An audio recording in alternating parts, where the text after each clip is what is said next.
Hello photographers, my name is Spyros Heniadis and this is where I answer your photography questions and we learn about photography together. And today we're looking at using shapes in our composition. In its simplest form, a shape is a closed line or series of lines, and there are three basic types of shapes: geometric, organic, and abstract. Geometric shapes have a defined structure. These are squares, rectangles, triangles, circles, ovals, and polygons like an octagon.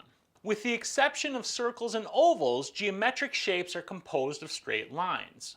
Organic shapes, on the other hand, are free-form and irregular, and they can be composed of lines, angles, and curves. Examples of organic shapes include leaves, flowers, the shape of a body, trees, and fruits or vegetables.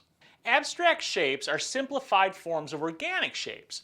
For instance, a stick person is an abstract shape meant to represent a human being. The second shape we see here represents a flower, and the third shape represents a camera. And an important thing to realize about shapes is that you often have to consciously work to see the shapes in your composition. In part 2 of this series, we talked about perspective and how the brain automatically identifies and categorizes the world around us so that we can function on a day-to-day basis. As a result, we often fail to actually notice all the shapes in the world around us. For example, in this photo here, your brain instantly recognizes this object as a chair. But if you take a moment and look at this, you'll actually see the shapes that make up the chair. First of all, we have the shape of the chair as a whole, which is a shape that we recognize as an object we use for sitting. The problem here is that in your brain, you have a basic concept of what a chair is, which probably looks something like this. And when you see most any chair, including this chair, your brain automatically makes an association between the unique object in front of you that is a chair and your brain picture of a chair. What this does is allow you to understand that the object in front of you is meant for sitting on. But when your brain makes that association, it stops seeing the actual chair, because every time you think of the chair, your brain automatically brings up the brain picture of a chair. By taking the time to look, we can see the shapes that make up this unique chair. This particular chair has organic shapes in the arms, rectangles, squares, and other organic shapes, creating what is ultimately a unique object worthy of appreciation. When you look past the basic brain shapes we have for things, you can see the actual shapes that make up your composition. And you should quickly realize that every photo you take has shapes in it. Let's look at another example. Your brain instantly recognizes this as a photo of some stairs and part of a building. And as a result, it brings up your brain pictures of a building and stairs. But when we take a moment to really look, we can see that this photo has all three types of shapes in it. The geometric shapes include triangles, rectangles, and trapezoids. For organic shapes, we have this yellow design up on the top and the broken shape on the bottom here.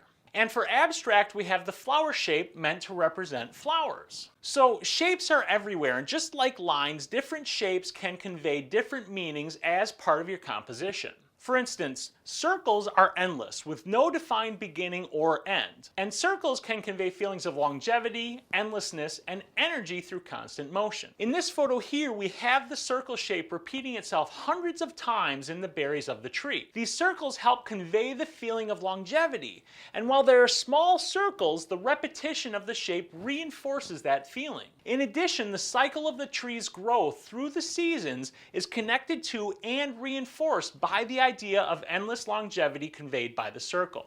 And of course, circles are also associated with the sun, the moon, the earth, and other celestial bodies. And circles are also associated with the shape of a wheel, which is highly suggestive of energy and motion. Squares and rectangles, on the other hand, offer feelings of stability, order, formality, and permanence. Squares and rectangles are also shapes that are associated with buildings, which can offer a sense of safety or security. For example, here's a composition that's just lousy with rectangles.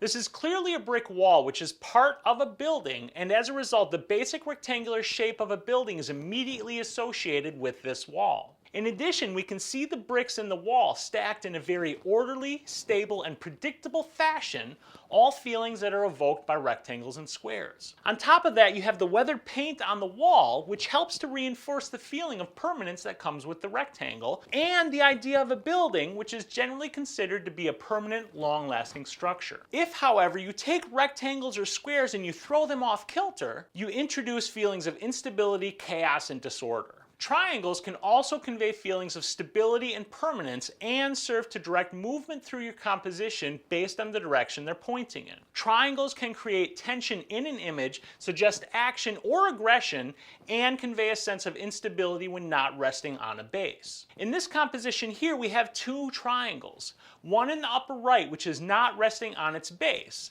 This helps to create a sense of instability in this composition. The other is resting on its implied base, but it is cut off. And that cutoff helps to contribute to the feeling of instability and tension because the triangle is incomplete. Now, organic shapes are a little different because there are an infinite number of possible organic shapes. But generally speaking, organic shapes occur in and remind us of nature. For example, leaves, flowers, trees, and fruits or vegetables are all examples of organic shapes. As a result, organic shapes tend to be pleasing, comforting, and calming. And finally, we have abstract shapes, which are simplified shapes or symbols meant to represent a real object or to convey a specific meaning. In this case, we all recognize the handicap symbol, which is a simplified representation of a person in a wheelchair. And that shape is also used to communicate information.